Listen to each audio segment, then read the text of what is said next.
2025년 세계는 다시 무력으로 요동치고 있습니다. 중국은 항모를 띄웠고 러시아는 드론으로 철도를 공격했으며 미국은 여전히 균형의 무게를 계산하고 있었죠. 그런데 단 한 나라, 그 어떤 보고서에도 이름이 빠지지 않는 나라가 있습니다. 총성이 아닌 정확도로 싸우는 나라, 전쟁을 예측해 지워버리는 나라. 전 세계가 주목하는 진짜 군사 강국은 과연 어디일까요? 오늘의 사연 바로 시작합니다. 구독과 좋아요로 대한민국을 응원해주세요. 2025년 9월 러시아가 자파드 2025를 시작했습니다. 러시아와 벨라루스 합동훈련이었죠. 쉽게 말하면 러시아의 전쟁 연습입니다. 전자전, 드론, 미사일을 동시에 쏘는 훈련이었습니다. 서방 언론은 떠들어댔죠. 러시아가 나토를 위협한다. 훈련 영상이 들어왔습니다. 정보국 자료였죠. 발티케 상공, 드론 50대가 동시에 날아갑니다. 목표물을 향해 일제히 방향을 틉니다. 통신 신호 차단, 재밍, 그리고 타격. 명중률이 높았습니다. 영상을 멈췄습니다. 다시 재생, 드론 움직임, 신호 차단 타이밍. 뭔가 이상합니다. 이 패턴, 어디선가 본 겁니다. 분명히 본 적 있습니다. 6개월 전 자료를 찾았습니다. 한국 해군 훈련 영상. 이지스함들이 미사일을 막는 장면. 두 영상을 나란히 띄웠습니다. 왼쪽은 러시아, 오른쪽은 한국. 재생. 드론이 움직입니다. 신호가 차단됩니다. 타이밍이 같습니다. 궤적을 확대했습니다. 움직임이 일치합니다. 신호 차단 순서도 똑같습니다. 이건 우연이 아닙니다. 러시아가 만든 게 아닙니다. 한국 방식입니다. 러시아가 한국을 연구했습니다. 아니, 베꼈습니다. 한국이 전쟁 방식의 새 기준을 만들고 있습니다. 저는 리처드 스틸입니다. 미국 해군 항모 전단 분석관 12년. 전투 데이터를 읽는 게 제 일이었습니다. 어떤 함정이 어떻게 움직이는지, 미사일이 어떤 궤적으로 날아가는지 모두 숫자와 패턴으로 읽었습니다. 지금은 워싱턴 민간연구소에서 세계 군사력을 분석합니다. 누가 강한지, 어떻게 싸우는지 데이터로 읽습니다. 25년간 숫자와 영상만 봤습니다. 그런데 2025년 이상한 걸 발견하기 시작했습니다. 워싱턴 국제안보 포럼. 주제는 21세기 힘의 균형. 세계 각국 전략가들이 모였습니다. 컨퍼런스홀이 가득 찼습니다. 발표가 시작됐습니다. 첫 번째 주제. 중국 푸젠 항모의 새 발진 시스템 성공. 화면에 거대한 항모가 떴습니다. 8만 톤급 제235 스텔스 전투기가 갑판에서 날아오릅니다. 객석에서 탄성이 나왔습니다. 중국이 드디어 미국을 따라잡았군. 발표자는 말했습니다. 푸젠 항모는 게임 체인저입니다. 동아시아 균형이 바뀝니다. 박수가 터졌습니다. 객석이 술렁거렸습니다. 하지만 일주일 전 받은 데이터가 있습니다. 푸젠 항모 발진 성공률 67%. 실전 기준으론 낙제점입니다. 10번 중 3번은 실패한다는 뜻입니다. 항모는 떠있지만 시스템은 아직 미완입니다. 덩치는 커졌지만 완성도는 아직입니다. 두 번째 발표. 러시아 군사 전문가가 나왔습니다. 자파드 2025 훈련 성과. 화면에 드론 편대가 떴습니다. 전자전, 드론, 미사일 통합작전. 발표자가 자랑스럽게 말합니다. 러시아는 나토를 압박할 수 있습니다. 그 영상을 이미 봤습니다. 분석했습니다. 패턴이 한국식이라는 것도 알고 있습니다. 압박은 가능합니다. 하지만 통제는 다른 문제입니다. 겉모습만 따라했습니다. 본질은 모릅니다. 세 번째, 네 번째, 다섯 번째 발표가 이어졌습니다. 미국 인도 태평양 전략, 중동 군사 긴장, 유럽 방위 태세, 발표 자료 37장, 토론 참가자 12명, 3시간 동안 모든 게 논의됐습니다. 그런데 이상합니다. 중국, 러시아, 미국, 나토, 일본 모든 이름이 나왔습니다. 하지만 단 하나 언급되지 않은 이름이 있습니다. 한국. 3시간 동안 단 한 번도 나오지 않았습니다. 중국과 러시아를 논하면서 왜 한반도를 말하지 않습니까? 푸젠 항모가 향하는 곳이 어딥니까? 자파드 2025가 연습하는 전술이 누구를 겨냥합니까? 압박의 중심에 있는 나라를 빼놓는다는 게 말이 됩니까? 브리핑룸으로 돌아왔습니다. 책상 위 새 보고서. 푸젠 항모 최신 위성 영상. 분석관이 다가왔습니다. 리처드. 푸젠이 남중국해로 이동했습니다. 영상을 봤습니다. 항모가 천천히 움직이고 있습니다. 분석관이 흥분해서 말합니다. 이제 미국도 긴장해야 합니다. 중국이 본격적으로 압박하고 있습니다. 고개를 저었습니다.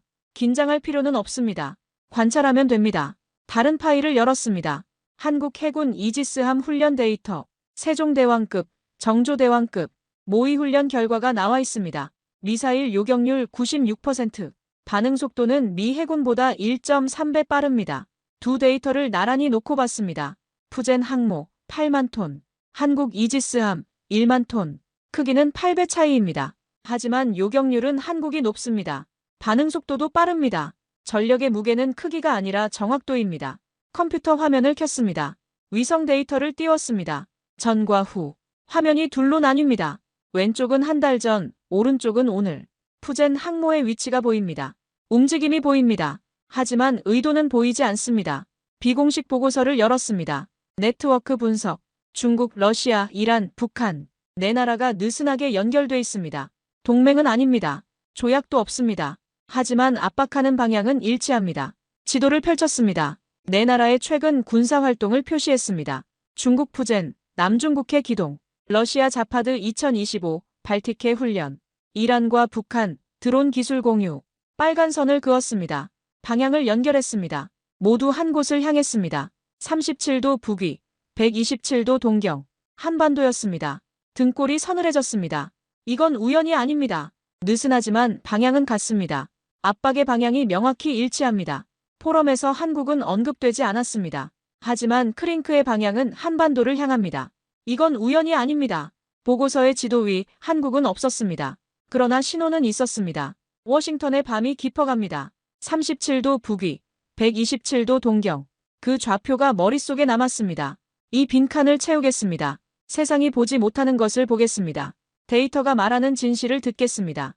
며칠 뒤 우크라이나 전쟁 자료를 분석하고 있었습니다. 러시아의 드론 공격 패턴이었죠. 2025년 들어 러시아는 전략을 바꿨습니다.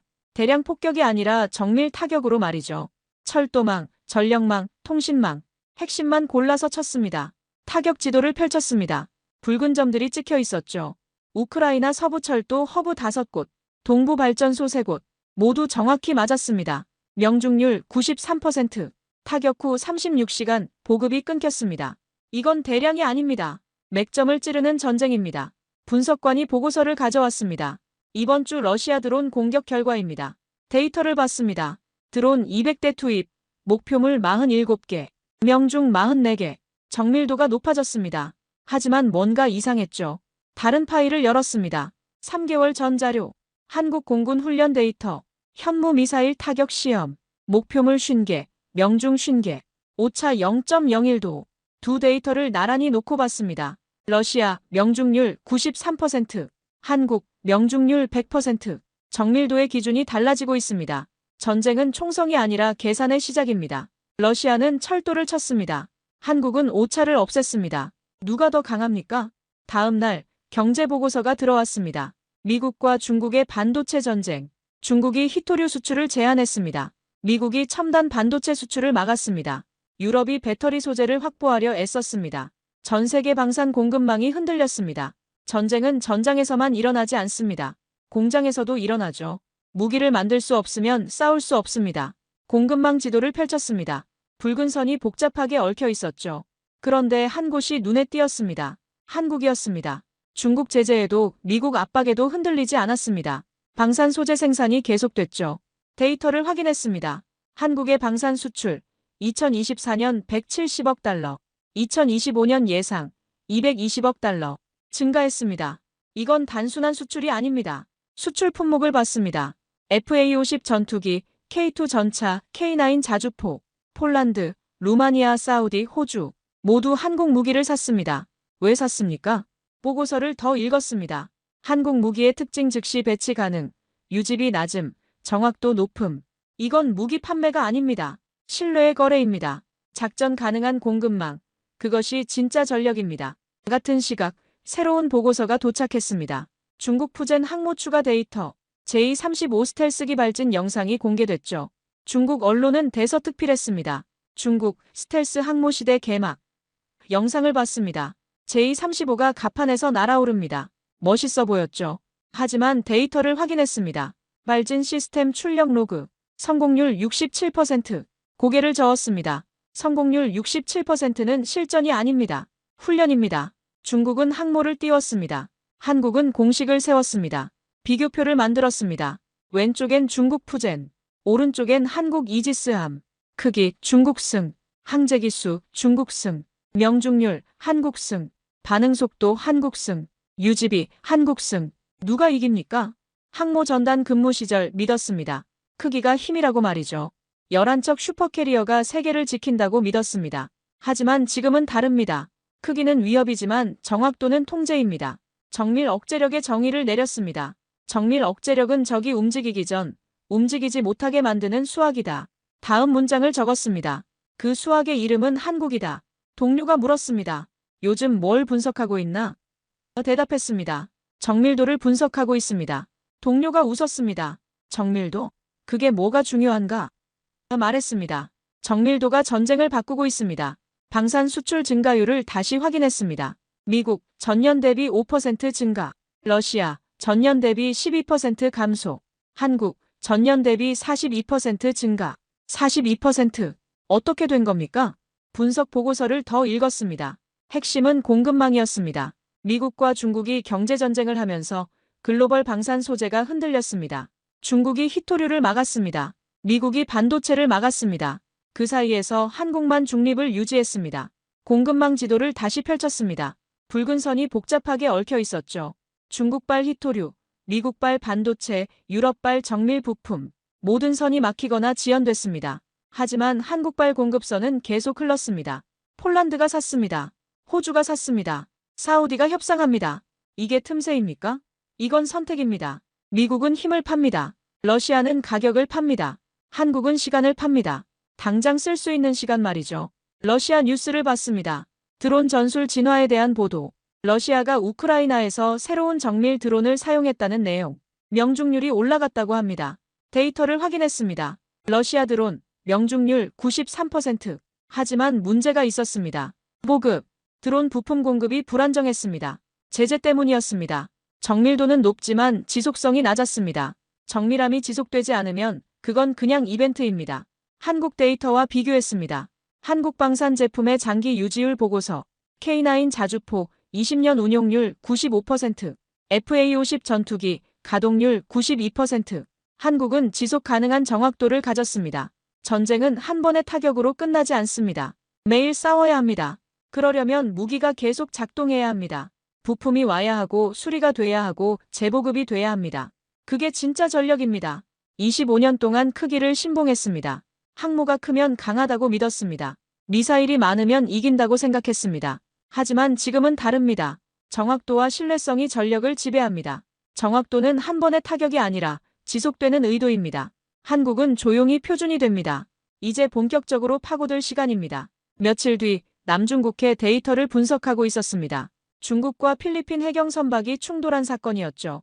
얼마 전에 일어난 일입니다. 중국 해경 선박 3척, 필리핀 선박 2척, 서로 부딪히고 물대포를 쐈습니다. 위성 영상을 봤습니다. 충돌 순간이 선명했죠. 그런데 이상한 점을 발견했습니다. 중국 선박들이 서로 신호를 주고받다가 혼선이 생겼습니다. 그리고 자기들끼리 부딪혔습니다. 통신 로그를 확인했습니다. 재밍 오류였습니다. 중국 선박들이 전자교란을 시도했습니다. 하지만 자기들 신호까지 막혔죠. 결과는 자충. 정보를 잃은 해군은 바다 위의 맹인입니다. 통신이 끊기면 함대는 무용지물입니다. 다른 자료를 꺼냈습니다. 한국 해군 통신 연동 구조도. 링크 16, 전술 데이터 링크, 위성통신. 3개가 동시에 작동합니다. 하나가 끊겨도 나머지 2이 살아있습니다. 그들은 함정을 늘리지 않습니다. 링크를 다듬습니다. 같은 날 오후 모의해전 시뮬레이션 결과가 들어왔습니다. 미 해군 합참에서 실시한 훈련. 가상 적국은 크링크 연합. 중국, 러시아, 이란, 북한이 함께 움직이는 시나리오. 결과 보고서를 펼쳤습니다. 시뮬레이션 참가국은 3팀. 미국 항모 전단, 일본 자위대, 한국 해군. 목표는 동해에서 미사일 포화 방어. 적 미사일 100발이 동시에 날아옵니다. 요격해야 합니다. 결과를 봤습니다. 미국 항모 전단, 요격률 89%. 일본 자위대, 요격률 84%. 한국 해군, 요격률 96%. 눈을 의심했습니다. 한국이 가장 높았습니다. 세부 데이터를 확인했습니다. 한국 함대 구성. 세종대왕급 이지스함 1척, 정조대왕급 1척, 호위함 2척, 총 4척. 미국 항모 전단은 11척. 함정수는 3분의 1도 안 됩니다. 하지만 요격률은 더 높았죠. 어떻게 가능합니까? 분석 자료를 더 읽었습니다. 핵심은 정보 재편성 속도. 한국 함대는 목표물 데이터를 0.3초 만에 공유합니다. 미국은 0.5초, 0.2초 차이. 짧아 보입니다. 하지만 미사일이 날아올 땐 생사가 갈립니다. 비교표를 만들었습니다. 미국 항모 전단 11척, 총 톤수 15만 톤. 한국 이지스 전단 4척, 총 톤수 4만 톤. 크기는 미국이 4배입니다. 하지만 연동 속도는 한국이 1.7배 빠릅니다. 톤수는 줄었지만 반응 속도는 더 짧습니다. 항모 전단 근무 시절 자랑했습니다. 슈퍼캐리어 11척이 세계를 지킨다고 말이죠. 함재기 80대가 하늘을 덮는다고 믿었습니다. 하지만 지금 제 앞엔 다른 숫자가 있습니다. 4척이 11척을 이겼습니다. 동료에게 물었습니다. 이 시뮬레이션 조작 아닙니까? 동료가 웃었습니다. 리처드, 이건 합참 공식 훈련이야. 조작이 아니라 현실이지. 할 말을 잃었습니다. 현실이라니. 이게 현실이라는 겁니까? 항모 없는 패권이 가능하다. 아니, 항모 없는 패권이 현실입니다. 믿기 어렵지만 데이터는 거짓말을 하지 않습니다. 다음 날 러시아 보고서가 들어왔습니다. 자파드 2025 훈련 후속 분석. 러시아와 벨라루스가 발티크에서 전자전 훈련을 했습니다. 그런데 같은 교범이 동아시아에서도 발견됐습니다. 전선은 유럽에 있지만 교과서는 동아시아에서 쓰입니다. 러시아는 나토를 위협합니다. 하지만 배우는 건 한국입니다. 그들은 적을 치려고 연습합니다. 하지만 학습하는 건 다른 나라죠. 중국과 러시아 합동훈련 데이터가 들어왔습니다. 분석 자료를 받았습니다. 함정 12척이 동중국해에서 기동했죠. 통신 연동, 화력 조정, 대잠 작전 모두 훈련했습니다. 하지만 데이터를 보니 이상했습니다. 충돌이 있었습니다. 중국 함정과 러시아 함정이 신호를 주고받다가 혼선이 생겼죠. 재밍 오류도 발생했습니다. 피드백이 느렸습니다. 그들은 연결됐지만 동기화되지 않았습니다. 한국 데이터와 비교했습니다. 한미일 훈련, 정보 통합률 96%, 중러 훈련, 정보 통합률 72%, 표를 만들었습니다. 한국 측 오류율 4%, 중국 측 오류율 28%, 차이가 컸습니다. 연결과 동기화는 다릅니다. 선으로 이으면 연결입니다. 하지만 같은 속도로 움직여야 동기화입니다. 크링크는 연결됐습니다. 하지만 동기화는 안 됐습니다. 그게 약점입니다. 한미일 삼각훈련 시뮬레이션 결과를 다시 확인했습니다. 정보 통합률 96%, 한국 주도였습니다. 한국 이지스함이 중심이 돼서 미국과 일본 함정을 연결했습니다. 실시간 데이터 공유, 타격 순서 조정, 방어구역 배치, 모두 한국 시스템을 통했습니다. 이건 동맹이 아니라 네트워크의 자립입니다. 한국이 중심입니다. 미국과 일본이 주변입니다. 전통적인 구조가 바뀌고 있습니다. 바다는 이제 크기의 문제가 아니라 속도의 문제입니다. 남중국해의 충돌은 소음이었고 세종대왕급의 침묵은 논리였습니다.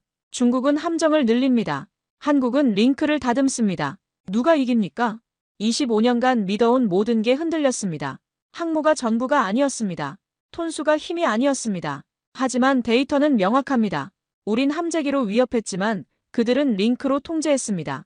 그날 밤 사무실에 혼자 남아 있었습니다. 새로운 보고서를 받았습니다. 미국 정보국 긴급 경보. 중국발 사이버 공격 의심 신호가 포착됐다는 내용. 보고서를 펼쳤습니다. 고급 지속 위협 조직의 침투 시도. 쉽게 말하면 해커들이 몰래 들어와서 정보를 훔쳐가는 겁니다. 목표는 미국 국방부 계약업체 시스템. 패턴을 분석했습니다.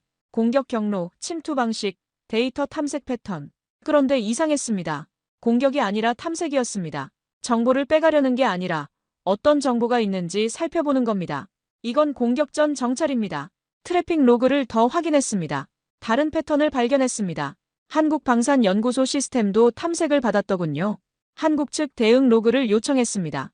파일이 도착했습니다. 침투 시도 감지 시간 3초, 자동 차단 시간 5초, 시스템 복원 시간 12초, 총 20초 만에 모든 게 끝났습니다. 이건 방어가 아니라 예측 체계입니다. 한국은 해킹을 당하지 않습니다. 미리 재부팅합니다. 미국 시스템과 비교했습니다. 미국은 침투 감지에 평균 47분이 걸립니다. 차단까지는 2시간, 완전 복원까지는 하루. 한국은 20초, 미국은 하루. 이건 단순한 기술 차이가 아닙니다. 철학의 차이입니다. 자료를 더 찾았습니다. 한국의 인공지능 기반 위험 예측 모델. 공격 패턴을 학습해서 미리 막는 시스템. 자동 복원율 93%. 그들은 예측으로 싸웁니다. 다음 날 새로운 뉴스가 떴습니다. 우크라이나에서 러시아가 또 공격했다는 소식.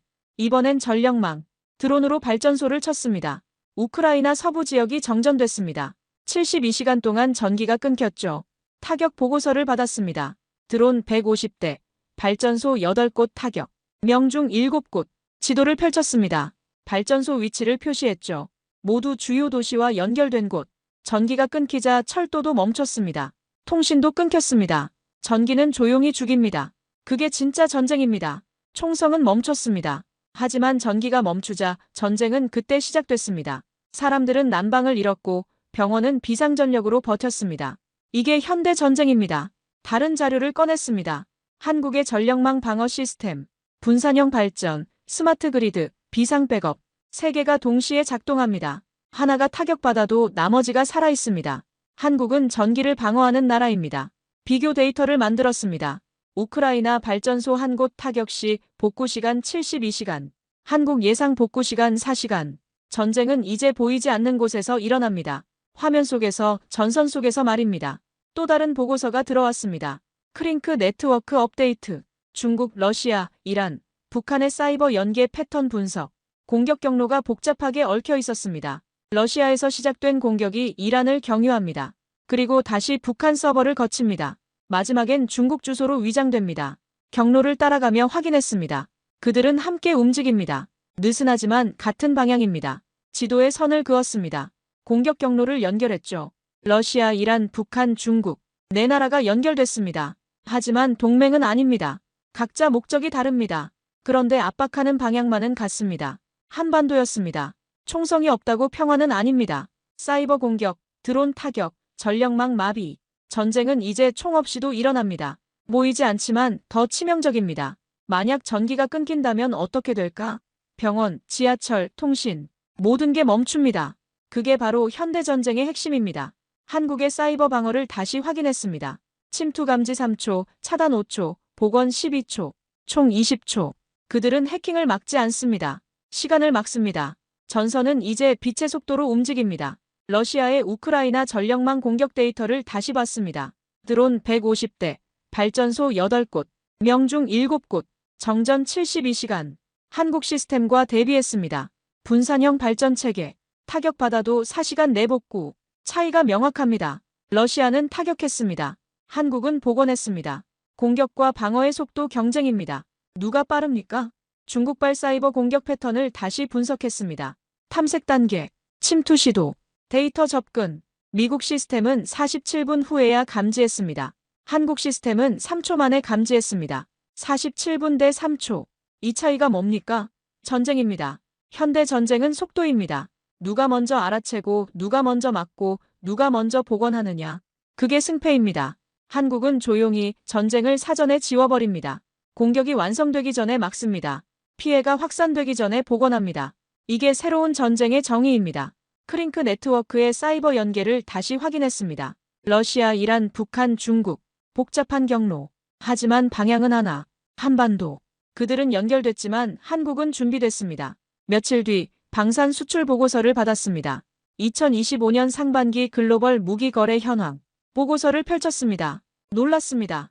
한국이 3위였습니다. 미국, 러시아 다음이었죠. 세부 항목을 봤습니다. FA-50 전투기, 폴란드 48대, K2 전차, 폴란드 180대, K9 자주포, 호주 30문, 천공 방공 미사일, 사우디 협상 중. 이건 단순한 판매가 아닙니다. 구매국 리스트를 확인했습니다.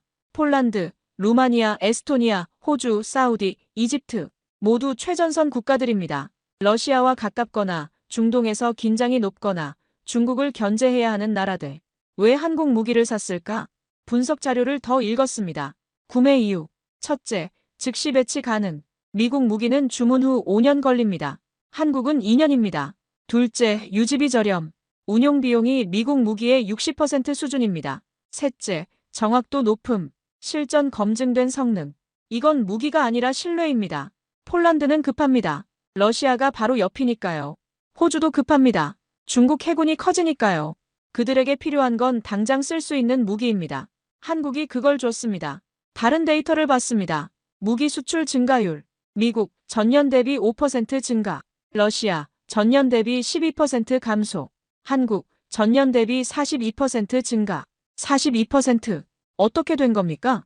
분석 보고서를 더 읽었습니다. 핵심은 공급망. 미국과 중국이 경제전쟁을 하면서 글로벌 방산 소재가 흔들렸습니다. 중국이 히토류를 막았습니다. 미국이 반도체를 막았습니다. 그 사이에서 한국만 중립을 유지했습니다. 공급망 지도를 펼쳤습니다. 붉은 선이 복잡하게 얽혀 있었죠. 중국발 히토류, 미국발 반도체, 유럽발 정밀 부품, 모든 선이 막히거나 지연됐습니다. 하지만 한국발 공급선은 계속 흘렀습니다. 작전 가능한 공급망, 그것이 진짜 전력입니다. 러시아 뉴스를 봤습니다. 드론 전술 진화에 대한 보도. 러시아가 우크라이나에서 새로운 정밀 드론을 사용했다는 내용. 명중률이 올라갔다고 합니다. 데이터를 확인했습니다. 러시아 드론, 명중률 93%. 하지만 문제가 있었습니다. 보급, 드론 부품 공급이 불안정했습니다. 제재 때문이었습니다. 정밀도는 높지만 지속성이 낮았습니다. 정밀함이 지속되지 않으면 그건 그냥 이벤트입니다. 한국 데이터와 비교했습니다. 한국방산 제품의 장기 유지율 보고서. K9 자주포 20년 운용률 95%, FA50 전투기 가동률 92%. 한국은 지속 가능한 정확도를 가졌습니다. 전쟁은 한 번의 타격으로 끝나지 않습니다. 매일 싸워야 합니다. 그러려면 무기가 계속 작동해야 합니다. 부품이 와야 하고 수리가 돼야 하고 재보급이 돼야 합니다. 그게 진짜 전력입니다. 국제방산회의 영상을 봤습니다. 외신 분석가들이 한국을 평가하는 장면. 한국은 틈새 방산국입니다.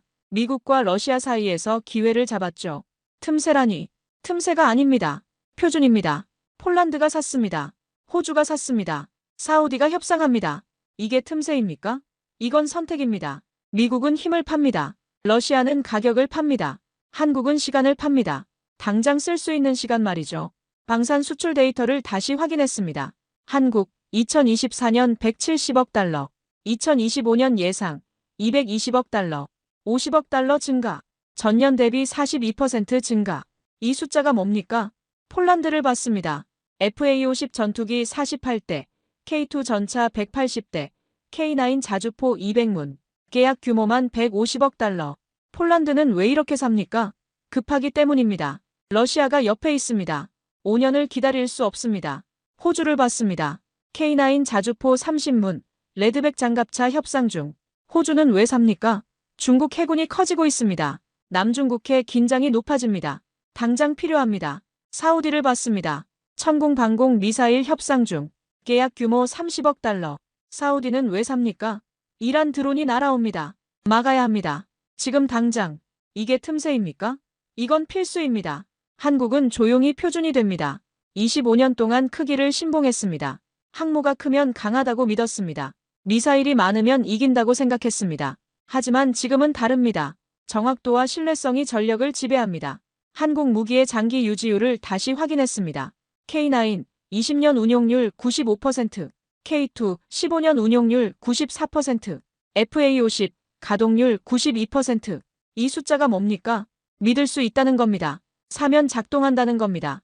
고장나면 고칠 수 있다는 겁니다. 부품이 온다는 겁니다. 이게 신뢰입니다. 러시아 무기를 봤습니다. 가격은 쌉니다.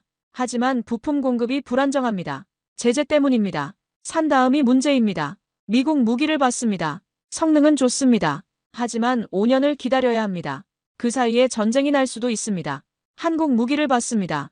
2년이면 옵니다. 부품도 옵니다. 고장나면 고칠 수 있습니다. 20년을 씁니다.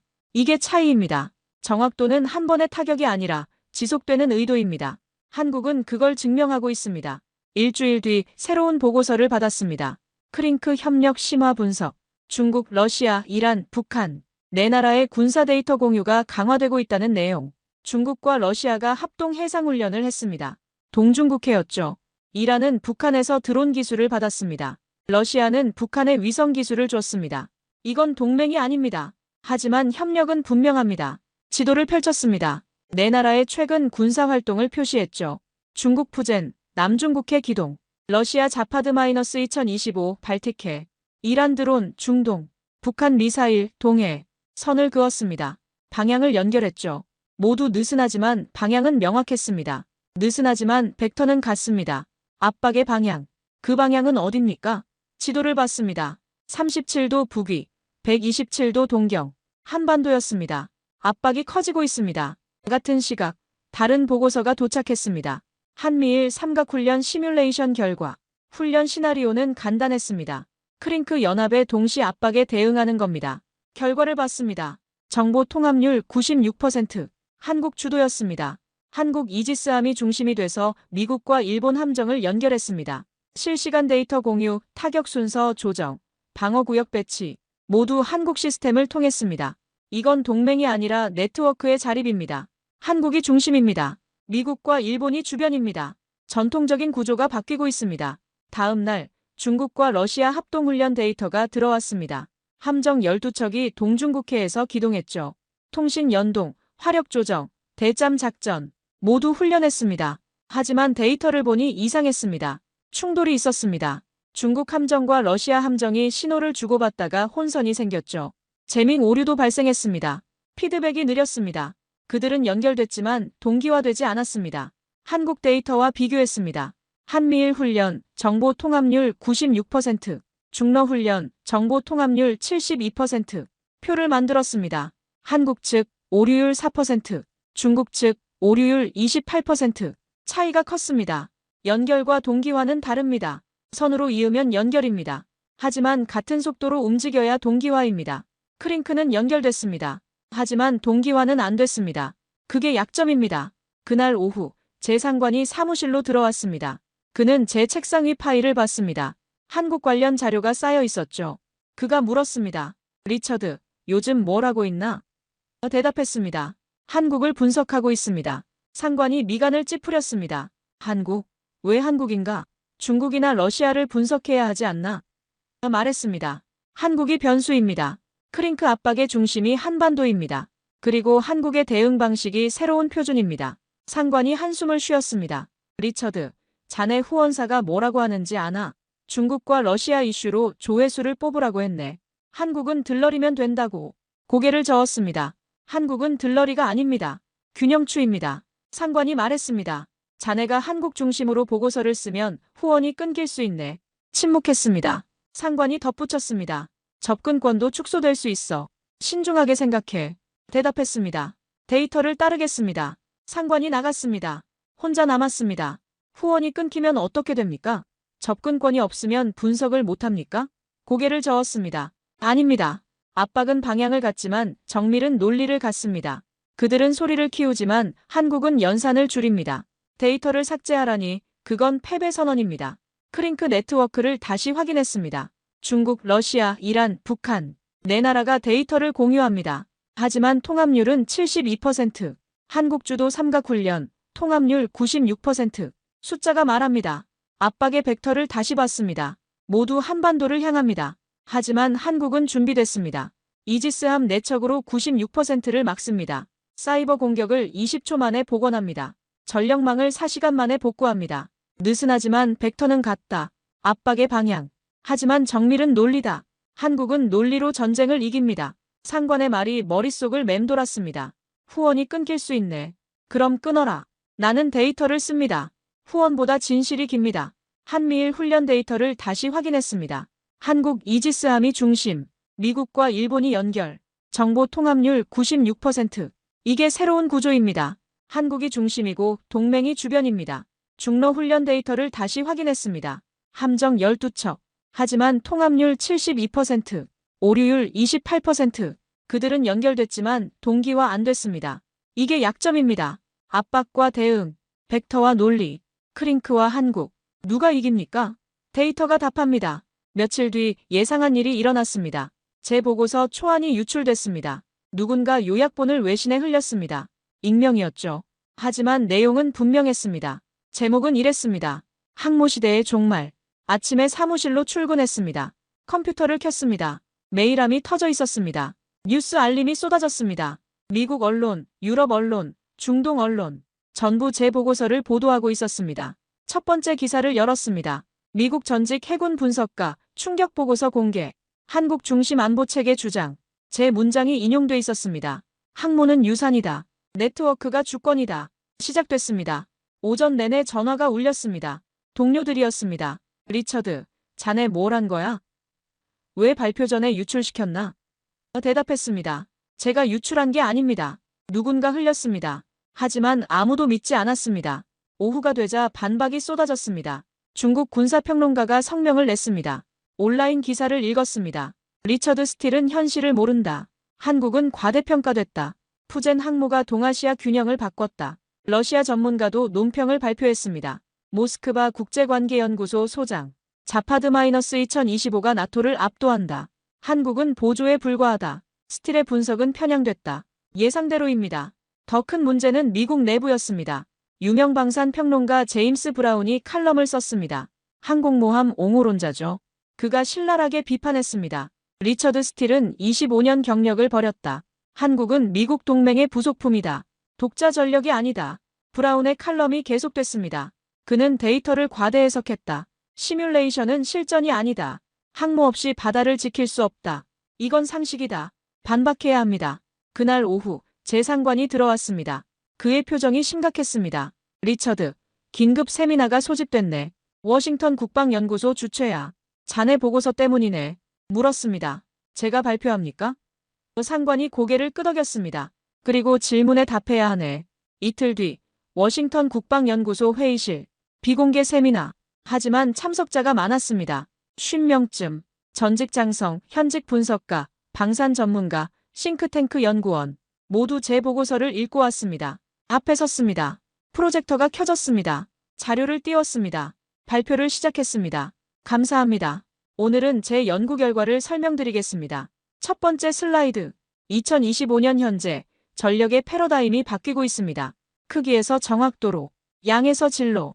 이게 제 핵심 주장입니다. 객석이 조용했습니다. 데이터를 보여줬습니다. 모의 훈련 결과표, 미사일 명중률, 통신 연동 속도. 하나씩 설명했습니다. 한국 함대 4척, 미국 항모 전단 11척. 요격률은 한국이 96%, 미국이 89%.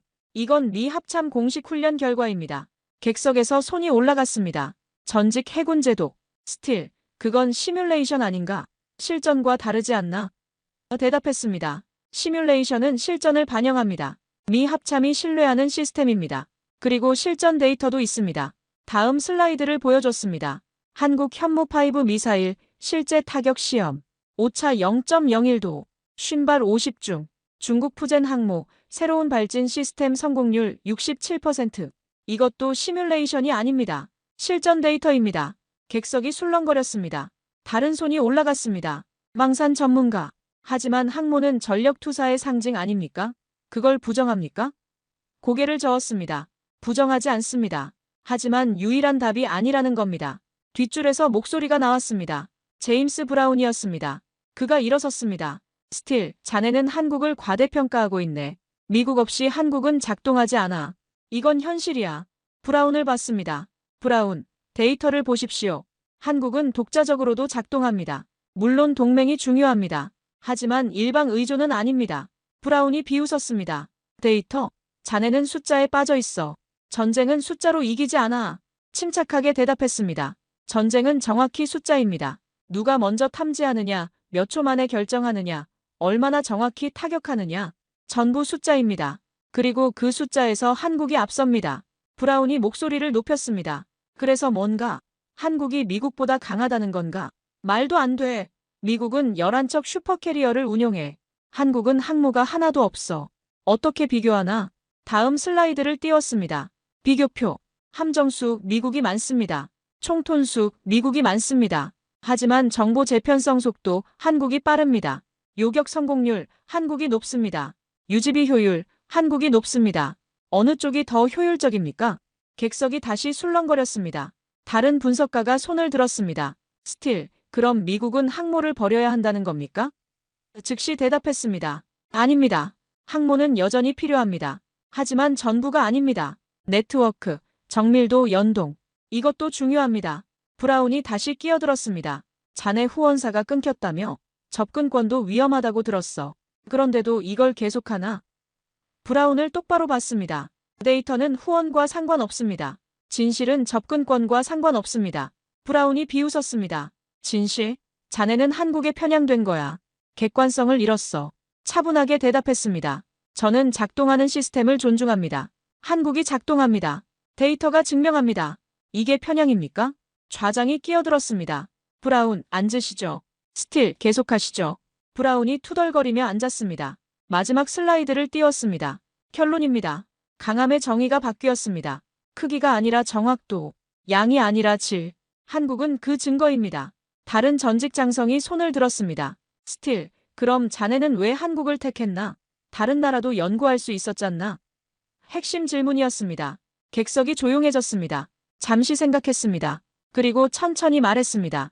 저는 강한 나라가 아니라 정확한 나라를 택했습니다. 회의실이 조용해졌습니다. 말을 이었습니다. 힘은 크기로 측정되지 않습니다. 정확도로 측정됩니다. 한국은 그걸 증명하고 있습니다. 마지막 문장을 말했습니다. 저는 현상을 예찬하지 않습니다. 작동하는 시스템을 존중할 뿐입니다. 한국이 작동합니다. 데이터가 말합니다. 이게 제 결론입니다. 발표를 마쳤습니다. 박수가 나왔습니다. 일부였습니다. 절반쯤. 나머지는 침묵했습니다. 브라운은 팔짱을 끼고 고개를 저었습니다. 좌장이 말했습니다. 감사합니다, 스틸. 논란의 여지가 있지만 경청할 가치가 있습니다. 세미나가 끝났습니다. 몇몇이 다가왔습니다. 흥미로운 분석이었습니다. 데이터가 설득력 있습니다. 하지만 더 많은 사람이 고개를 저으며 나갔습니다. 브라운은 저를 쳐다보지도 않고 나갔습니다. 동료가 다가왔습니다. 리처드, 용감했어. 하지만 대가가 클 거야. 고개를 끄덕였습니다. 알고 있습니다. 전화기를 켰습니다. 메시지가 쏟아졌습니다. 리처드, 무슨 짓을 한 거야? 후원사가 완전히 화났어. 접근권 회수 얘기가 나왔어. 자네 경력 끝났어. 다음 날 외신 반응이 나왔습니다. 유럽 언론이 제 발언을 인용했습니다. 정확도가 크기를 이긴다. 한 매체가 보도했습니다. 한국, 새로운 안보 표준 제시. 독일 언론이었습니다. 아시아 언론도 움직였습니다. 한국 모델 세계가 주목. 정밀 억제력, 미래 전쟁의 키워드. 세미나는 비공개였습니다. 하지만 내용이 퍼졌습니다. 참석자 중 누군가 언론에 흘렸습니다. 며칠 뒤 나토 보고서가 나왔습니다. 파일을 받았습니다. 제목은 한국형 정밀 억제력 모델 검토. 제 데이터가 인용돼 있었습니다. 나토가 연구하기 시작했습니다. 중동에서도 움직임이 있었습니다. 사우디가 한국 방공 시스템 구매를 확정했습니다. 계약 규모 30억 달러. 그들이 부정할 때 이미 배웠습니다. 일주일 뒤 제 상관이 다시 찾아왔습니다. 심각한 표정. 문을 닫았습니다. 리처드, 후원사가 계약을 끊었네. 고개를 끄덕였습니다. 알고 있습니다. 상관이 말했습니다. 접근권도 대폭 축소될 거야. 위성 데이터, 훈련 로그, 전부 막힐 수 있어. 자네 경력에 큰 타격일세. 천천히 대답했습니다. 진실은 동맹을 잃을 수 있습니다. 하지만 역사를 얻습니다. 상관이 한숨을 쉬었습니다. 자네는 너무 고집스러워. 웃었습니다. 데이터에 고집스럽습니다. 상관이 나갔습니다. 사실은 방어되지 않습니다. 드러날 뿐입니다. 나는 동맹을 잃었지만 균형을 얻었습니다. 강함은 숫자입니다. 정확함은 품격입니다. 며칠이 흘렀습니다. 제 보고서가 움직이기 시작했습니다. 외신이 인용했습니다. 나토가 검토했습니다. 중동에서 문의가 왔습니다. 세상이 반응하고 있었습니다. 유럽 언론이 제 분석을 보도했습니다. 한국형 정밀 억제력 모델 새로운 표준 될까? 중동 언론도 나왔습니다. 사우디, 한국 방공 시스템 도입 검토. 세상이 듣고 있습니다. 중국 기사를 봤습니다. 공식 논평. 한국 모델은 비현실적이다.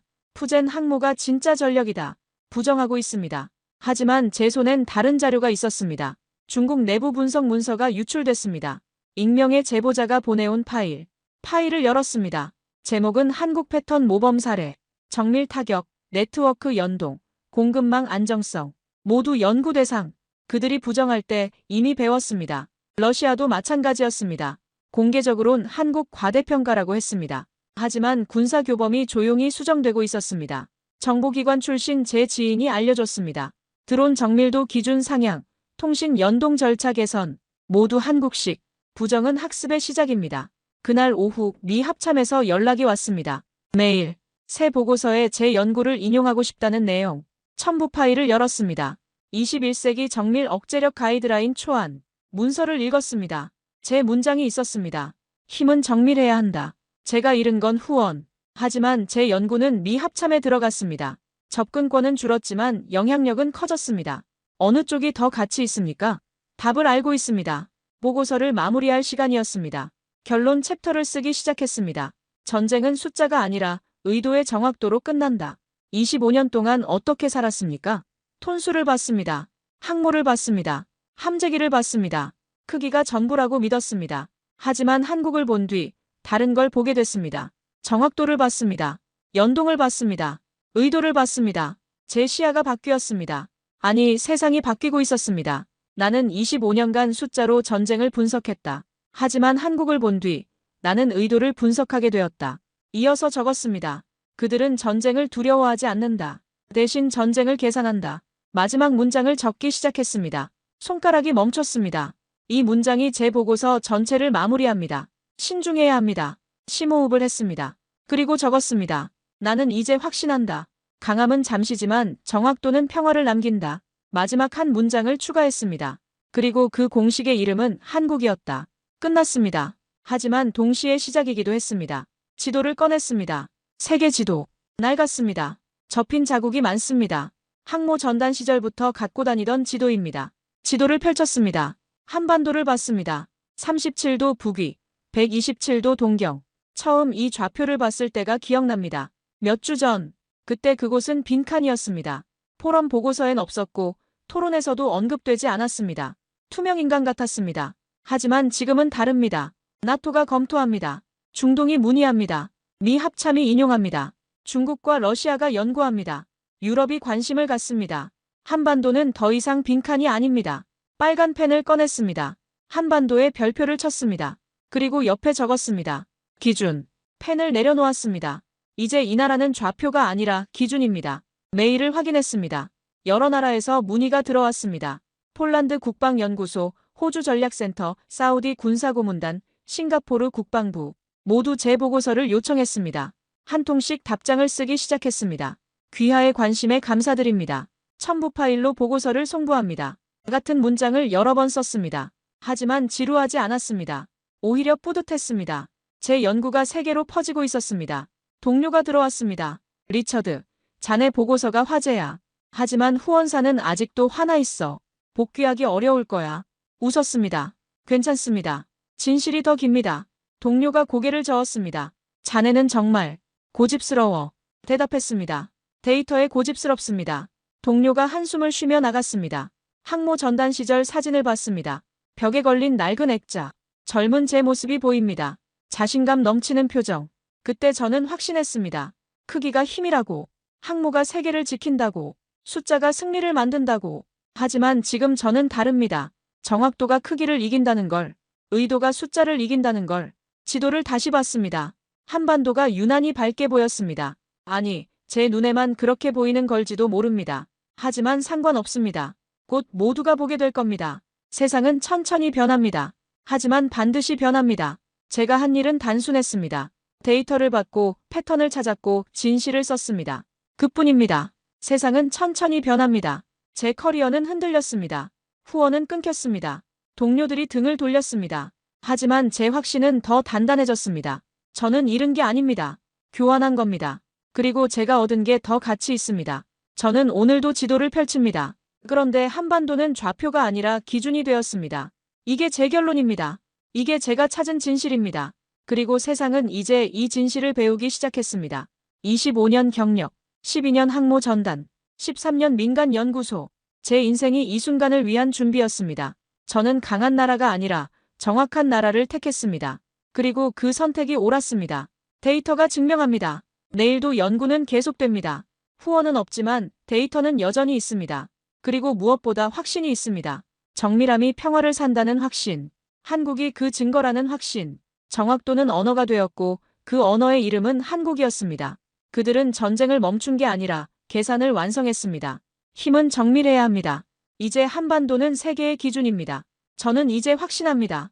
강함은 잠시지만 정확도는 평화를 남깁니다. 그리고 그 공식의 이름은 한국이었습니다. 오늘 사연에 대한 여러분의 생각을 댓글로 남겨주세요. 여러분 주변에 감동적이거나 재미있는 실제 사연들을 제보받고 있으니 언제든 저희 공식 메일로 제보해주세요. 오늘 들려드린 사연에 공감하셨다면 구독과 좋아요 눌러주시고 주변 분들과도 공유해주세요. 여러분의 작은 관심과 응원이 영상 제작에 큰 힘이 됩니다. 오늘도 여러분의 하루의 작은 즐거움이라도 되었기를 바라며 지금까지 감동뭉클이었습니다. 끝까지 시청해주셔서 감사합니다. 다음에 더 감동적인 사연으로 찾아뵙겠습니다.